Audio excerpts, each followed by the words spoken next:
হ্যাঁ, good morning. তো আজ আমরা তোমাদেরকে যে সমস্ত জিনিসগুলো নিয়ে আলোচনা করব সেটা হচ্ছে বিভিন্ন ধরনের জিওমেট্রিক যে ফিগারগুলো আছে সেইগুলো নিয়ে। ঠিক আছে? তো তোমাদের এটা কি জন্য দরকার সেটা আগে প্রথমে বলে নিই। তো এটা দরকার হচ্ছে যে সমস্ত তোমাদের লজিক অ্যান্ড রিজনিং গুলো আছে তোমাদের, সেগুলোকে ভালো করে বুঝে নিতে সাহায্য করবে।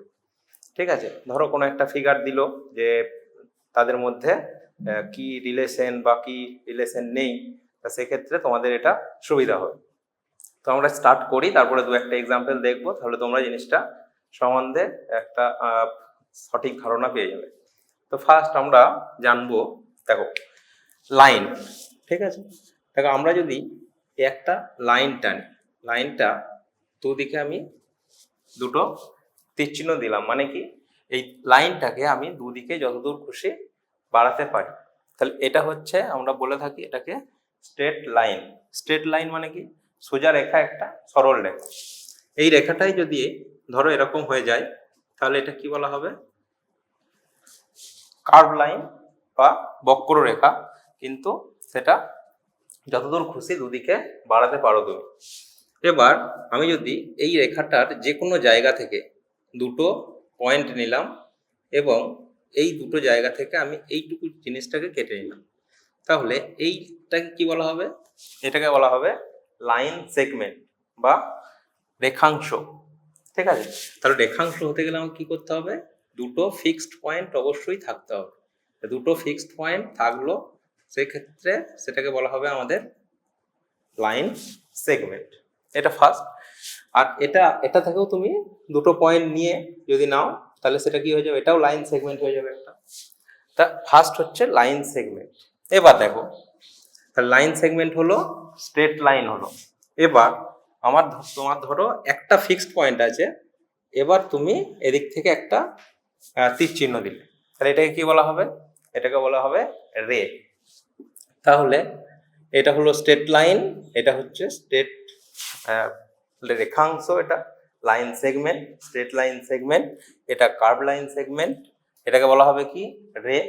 রে কি? One fixed point, other not fixed. যতদূর খুশি তুমি এটাকে লাইনটাকে তুমি যতদূর খুশি বাড়াতে পারো একদিকে, তা সেটা কি হয়ে যাবে? সেটা হয়ে যাবে তোমার লাইন রে হয়ে যাবে সেটা। ঠিক আছে? এবার ধরো তোমার আর একটা আমি এদিকে রে নিলাম। ক্লিয়ার? তাহলে দুটো রে হলো আর একটা ফিক্সড পয়েন্ট। যখন একটা ফিক্সড পয়েন্ট থেকে দুটো রে একটা জায়গা আমি দেখতে পাবো, সেটাকে কি বলা হবে? সেটাকে হচ্ছে অ্যাঙ্গেল বলা হবে। সেটা আমরা জেনারেলি থিটা দিয়ে ডিনোট করা হয়। ঠিক আছে? তাহলে এটাকে বলা হবে কি? অ্যাঙ্গেল। এবার তাহলে দুটো লাইন অবশ্যই লাগবে যদি তোমার অ্যাঙ্গেল হতে হয়, আর একটা ফিক্সড পয়েন্ট হতে হবে, আর দুটো রে হতে হবে। ঠিক আছে? তাহলে হয়ে গেল কি? এটা কি বললাম? অ্যাঙ্গেল। এবার দেখো এই অ্যাঙ্গেলগুলো অনেক রকমের হতে পারে। কি? দেখো আমরা 0 ডিগ্রি জানি, তারপরে 90 ডিগ্রি জানি, 180 ডিগ্রি জানি। এর মাঝে মাঝে অনেকগুলো অ্যাঙ্গেল আছে, এখান থেকে এখান, এখান থেকে এই জায়গার মধ্যে অনেক অ্যাঙ্গেল আছে। তাহলে আমরা যখন 0 অ্যাঙ্গেল থেকে স্টার্ট করব, কি থিটা লেস দেন 90 ডিগ্রি, তাহলে এই যে অ্যাঙ্গেলগুলো তোমরা পাবে, তাহলে 0, 1, 2, 3 করে একদম 89 পর্যন্ত, 90টা নয় কিন্তু। তাহলে 90 যখন হয়ে যাবে, তার একটা স্পেশাল নাম আছে, সেটা কি বলা হবে? Right angle. ওকে? আর এই যে অ্যাঙ্গেলগুলো হচ্ছে, এটাকে কি বলা হয়? এই অ্যাঙ্গেলগুলো সব মানে 0 থেকে একদম 89 পর্যন্ত, সেই অ্যাঙ্গেলগুলোকে কি বলা হয়? সেটাকে বলা হবে অ্যাকিউট অ্যাঙ্গেল। ঠিক আছে? এটাকে বলা হবে অ্যাকিউট অ্যাঙ্গেল। অ্যাকিউট অ্যাঙ্গেল কত আছে তাহলে? 0 থেকে একদম 89 পর্যন্ত। এরপরে দেখো এখানে আর একটা তুমি দেখতে পাবে, 90 ডিগ্রি থেকে থিটা। থিটাটা কি জন্য বললাম? থিটাটা হচ্ছে একটা অ্যাঙ্গেল, যে কোনো অ্যাঙ্গেল, এনি অ্যাঙ্গেল। থিটার মানটা এক্ষেত্রে 0 হতে পারে, আবার 89ও হতে পারে, কিন্তু 90 হবে না। ক্লিয়ার? দেখো 90 ডিগ্রি থিটার, আর থিটারটা যদি 180 ডিগ্রির থেকে কম হয়, 180 ডিগ্রি, তখন কি বলা হবে এই অ্যাঙ্গেলগুলো সবাইকে কি বলা হবে? এটাকে বলা হবে অবটিউজ অ্যাঙ্গেল।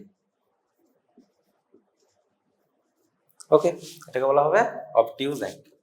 এবার দেখো এই থিটাটা যখন একদম ফিক্সড 180 ডিগ্রি হয়ে যাবে তখন এই অ্যাঙ্গেলটাকে কি বলা হবে?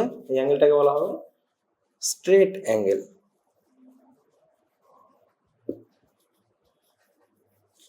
ওকে, তার থিটাটা যখন 180 ডিগ্রি হয়ে যাবে তখন তাকে বলা হবে স্ট্রেট অ্যাঙ্গেল। এবার দেখো যদি 180 ডিগ্রির থেকে কি হয়, থিটাটা বেশি হয় কিন্তু 360-এর থেকে কম হয়, তখন তাকে কি বলা হবে? তখন একটা এই সাইকেলটার নাম আছে যেটাকে বলা হবে রিফ্লেক্স অ্যাঙ্গেল। ওকে, তাহলে রিফ্লেক্স অ্যাঙ্গেল কি? 180 ডিগ্রির থেকে বড়, 360 ডিগ্রি থেকে ছোট, সেই অ্যাঙ্গেলগুলোকে বলা হবে রিফ্লেক্স অ্যাঙ্গেল। নেক্সট আর কি হতে পারে? আর থিটাটা যখন 360 ডিগ্রি হবে তখন এর ফিক্সড একটা নাম আছে, কি বলা হয়? এটাকে সার্কুলার অ্যাঙ্গেল বলা যেতে পারে, বা তোমার এটা সার্কুলার অ্যাঙ্গেল। ঠিক আছে, এবার টোটাল যে অ্যাঙ্গেল হয়, ধরো কোনো একটা সার্কেল আছে, সার্কুলার অ্যাঙ্গেল কেন বলা হচ্ছে না, এই যে কেন্দ্রে যে কোণটা উৎপন্ন হয়েছে তা সেই কোণটা কত হবে? সেই কোণটা হবে 360 ডিগ্রি, মানে গোটা কোণটা। আমি যদি একটা লাইন টানলাম, ধরো তার উপর আর একটা লাইন ড্র করলাম, এগুলো কি আসলে লাইন না লাইন সেগমেন্ট? এগুলো অবশ্যই লাইন সেগমেন্ট। ক্লিয়ার? কারণ হচ্ছে এখানে ফিক্সড পয়েন্ট, এটা ফিক্সড পয়েন্ট, তুমি যদি এখানে তীর চিহ্ন বা দাও তাহলে কিন্তু এগুলো তখন হয়ে যাবে স্ট্রেট লাইন। কিন্তু এখানে দেখো একটা ফিক্সড পয়েন্ট, এখানেও ফিক্সড পয়েন্ট, এটাও ফিক্সড পয়েন্ট, এখানেও ফিক্সড পয়েন্ট, তাহলে এইটা হচ্ছে 90 ডিগ্রি। ক্লিয়ার? এবার এই দিকটাও তো 90 ডিগ্রি হবে, তাহলে টোটাল যে কোনো একটা লাইনে যে কোনো পয়েন্টে এই যে কোণটা কত ডিগ্রি হয়? 180 ডিগ্রি। ক্লিয়ার? তাহলে গোটা একটা যে কোনো লাইনের যে কোনো পয়েন্টে কত ডিগ্রি কোণ হবে? 180 ডিগ্রি। বেশ, এবার তাহলে অ্যাঙ্গেল হলো, তাহলে কি শিখলাম আমরা? একটা শিখলাম প্রথমে লাইন, তারপরে লাইন সেগমেন্ট, তারপরে রে, তারপরে অ্যাঙ্গেল, আর বিভিন্ন অ্যাঙ্গেলগুলো। ঠিক আছে, নেক্সট দেখো, নেক্সট আমরা এই যে সার্কেল এঁকেছি, তা সার্কেলটা কি জন্য? সার্কেল হচ্ছে একটা বক্ররেখা, সেটাকে আমরা একটা ফিক্সড পয়েন্টের রেসপেক্টে আর একটা ফিক্সড পয়েন্ট যদি ওই নির্দিষ্ট দূরত্ব, এই যে দূরত্ব এটা একটা, এই দূরত্বটাকে বজায় রেখে ফিক্সড আরেকবার ঘুরে আসে ওই পয়েন্টে, যে চিত্রটা তৈরি হয় সেটাকে আমরা বলে থাকি সার্কেল। ক্লিয়ার? তাহলে এটা হচ্ছে সার্কেল। বেশ, এবার আমরা দেখো লাইন শিখেছি, রে শিখেছি, তাহলে আমরা তিনটে লাইন যদি একটা ফিক্সড পয়েন্ট রেসপেক্টে তিনটে লাইনকে আমরা ড্র করি, তাহলে এই যে জিনিসটা তৈরি হলো সেই জিনিসটাকে কি বলা হবে? ট্রায়াঙ্গেল। ট্রায়াঙ্গেল মানে কি? যে তিনটে বিন্দু দিয়ে যখন একটা সমতলিক চিত্র তৈরি হচ্ছে, ঠিক আছে, বদ্ধ, অবশ্যই বদ্ধ হতে হবে জিনিসটাকে, তাহলে আমরা সেই চিত্রটা কি বলা হয়? ট্রায়াঙ্গেল।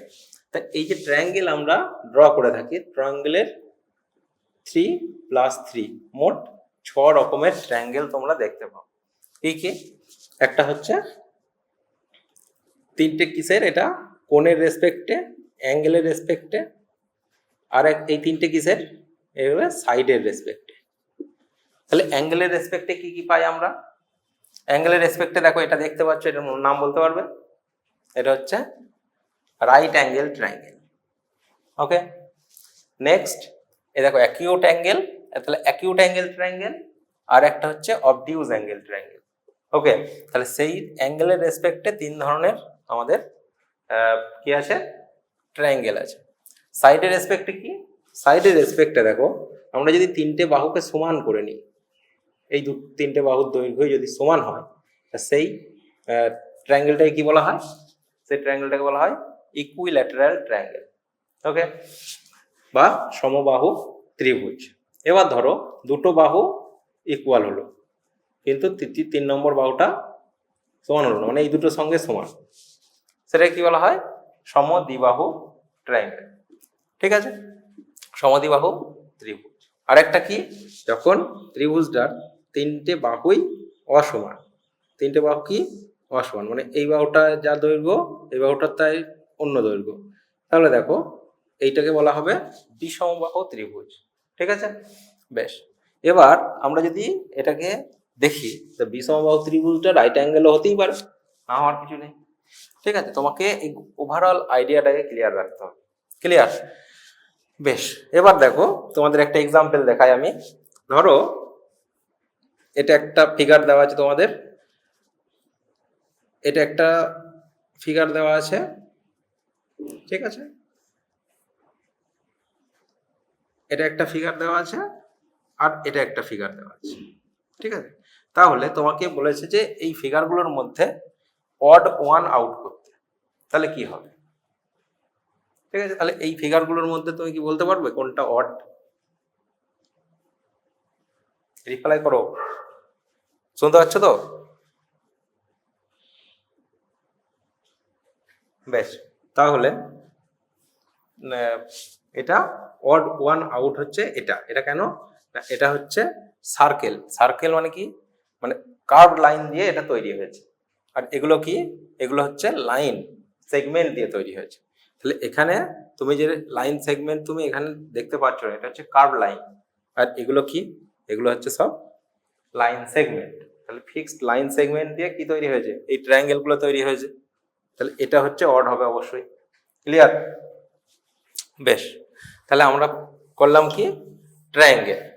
এরপর আমরা তিনটে লাইন সেগমেন্ট দিয়ে কি হলো, ট্রায়াঙ্গেল হলো। নেক্সট তুমি বুঝতে পেরেছো তো অ্যাকিউট অ্যাঙ্গেল ট্রায়াঙ্গেল? তাহলে আমি যদি কাকে বলে জিজ্ঞেস করি তোমাকে, কি বলবে? তাহলে যে ট্রায়াঙ্গেলের তিনটে কোণ, তিনটে কোণের মানই এই 0 থেকে 90 ডিগ্রির আগে, মানে 89 ডিগ্রি পর্যন্ত হবে, সেই অ্যাঙ্গেল, সেই ত্রিভুজটাকে আমরা বলবো কি, অ্যাকিউট অ্যাঙ্গেল ট্রায়াঙ্গেল। আর রাইট অ্যাঙ্গেল ট্রায়াঙ্গেল কাকে বলা হবে? যদি কোনো ত্রিভুজের একটা অ্যাঙ্গেল, যে কোনো একটা অ্যাঙ্গেল, একটা কোণ যদি 90 ডিগ্রি হয়, তাই কি বলা হবে? Right angle triangle. আর অবটিউজ অ্যাঙ্গেল কি, ওই সেম ভাবে সবগুলো অ্যাঙ্গেল কিন্তু হতে হবে না অ্যাকিউট অ্যাঙ্গেল, মানে রাইট অ্যাঙ্গেল বা অবটিউজ অ্যাঙ্গেলের ক্ষেত্রে। তাহলে সেটা কি, যদি কোনো ট্রায়াঙ্গেলের একটা কোণ যদি কত হয়, অবটিউজ অ্যাঙ্গেল হয়, একটা কোণ যদি অবটিউজ অ্যাঙ্গেল হয়, তাহলে সেই অ্যাঙ্গেলটাকে, সেই ট্রায়াঙ্গেলটাকে বলা হবে কি, অবটিউজ অ্যাঙ্গেল ট্রায়াঙ্গেল। ওকে, বেশ। এবার আমরা আসবো চারটে লাইন সেগমেন্ট দিয়ে কি তৈরি হয়। চারটে লাইন সেগমেন্ট দিয়ে আমরা প্রথমেই জানি যে একটা চতুর্ভুজ তৈরি হয়। ঠিক আছে, চতুর্ভুজের এবার অনেকগুলো ভাগ আছে। চতুর্ভুজ মানে কি, কোয়াড্রিল্যাটারাল। ঠিক আছে, হ্যাঁ দেখো, তাহলে এটা হচ্ছে তোমাদের কি, স্কোয়ার। এরপর কি, যদি বাহুগুলো স্কোয়ার মানে কি, যদি সব বাহুগুলোর মান, যদি সব বাহুগুলোর দৈর্ঘ্য তোমাদের ইকুয়াল হয়, তাহলে তখন কি বলা হয়, এই ফিগারটাকে বলা হয় স্কোয়ার। ঠিক আছে, এবার যদি চারটে বাহুর মান অপোজিট বাহুগুলোর দৈর্ঘ্য সমান হয়, ঠিক আছে, তখন তাকে এটা কি বলা হবে, আয়তক্ষেত্র বা কোয়াড্রিল্যাটারাল। ঠিক আছে, তো এটা কি, এ বি সি ডি। এই বাহুটার সঙ্গে এই বাহুটা সমান হবে, এই বাহুটার সঙ্গে এই বাহুটা ইকুয়াল হবে। ঠিক আছে, তাহলে এই যে, তাহলে তিনটে বাহু দিয়ে হলো, চারটে বাহু হলো। এবার অনেক রকমের ফিগার হতে পারে, এটাকে নিয়ে রম্বস হতে পারে, এটাকে নিয়ে কি হতে পারে, ট্র্যাপিজিয়াম হতে পারে, সামান্তরিক হতে পারে। ঠিক আছে, তা সামান্তরিক কি সেটা বুঝতে পেরেছো? সামান্তরিক কি বলতো, যখন কোনো একটা চতুর্ভুজের বিপরীত বাহুগুলো পরস্পর সমান হবে এবং সমান্তরাল হবে, তখন সেই ফিগারটাকে বলা হবে কি, সামান্তরিক। ক্লিয়ার? সিমিলারলি রম্বস কি, রম্বস হচ্ছে যদি বাহুগুলো সমান হয় কিন্তু এবং বাহুগুলো যদি প্যারালালি থাকে, তাহলে অপোজিট বাহুগুলো অবশ্যই, তাহলে সেই ফিগারটা হয়ে যাবে কি, রম্বস। এইভাবে আছে তোমাদের। ঠিক আছে, তা আমি যে জন্য তোমাদেরকে বলছি সেটা হচ্ছে, তোমাদের মধ্যে যদি এই ফিগারগুলো দিয়ে তোমাকে বলে কোনটা অড সেটা বের করতে, তাহলে তোমাদেরকে এটাকে বুঝে করতে হবে। 4টে। এবার যদি ধরো 5টা বাহু দিয়ে কোনো একটা ফিগার দেওয়া থাকলো, তাহলে কি থাকবে সেটা? এরকম ধরনের হবে। এটা এটা কি বলা হয়? এটা বলা হয় পেন্টাগন। ঠিক আছে, এরকম আছে আরো, অক্টাগন আছে, ডেকাগন আছে। ঠিক আছে, তা ডেকাগন মানে কি? যার 10টা সাইড, 10টা বাহু আছে, 10টা সাইড আছে, এটা হচ্ছে কি? ডেকাগন। ওকে, আর সার্কেল তো আগেই বললাম। ঠিক আছে, বেশ।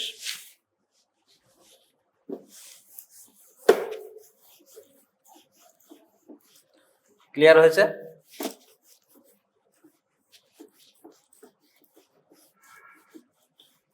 এবার তোমরা বলো আমাকে যে, ধরো তোমাদেরকে একটা আমি দিয়েছিলাম সালের কোশ্চেন, তো সেটা কি তোমরা প্র্যাকটিস করেছো? কোনো কি অসুবিধা আছে?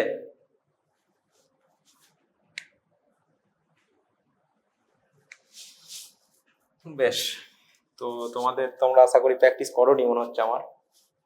প্র্যাকটিস করো। দেখো, তোমরা অনেকজন আমাকে জিজ্ঞেস করেছিলে যে পরীক্ষার কি খবর। এখনো পর্যন্ত তোমাদের নোটিফিকেশন কিন্তু বের হয়নি। ঠিক আছে, তো নোটিফিকেশন যখন আসবে তোমাদেরকে অবশ্যই জানিয়ে দেওয়া হবে। তো তখন তোমরা দেখে সে ফিল আপ করো। আর পড়াশোনা করলে কিন্তু কোনো ক্ষতি নেই। ঠিক আছে, ধরো পরীক্ষা হলো না, সেক্ষেত্রে তোমাদের যেটা পড়বে তোমাদের থেকে যাবে, কিন্তু এই জিনিসগুলো বিভিন্ন কম্পিটিটিভ এক্সামেও কাজে লাগে, বিভিন্ন আরো সব যে সমস্ত পরীক্ষা হয় সেখানেও কাজে লাগে। তো একটু নিজেদের ওপরে একটু দেখো যে কি পড়ছি কি শিখছি, সেটা না হলে কিন্তু তোমাদের ক্ষেত্রে খুবই সমস্যা হবে। ঠিক আছে, তো একটু পড়াশোনার মধ্যে থাকো। ধন্যবাদ সকলকে, আমরা এখানেই শেষ করছি।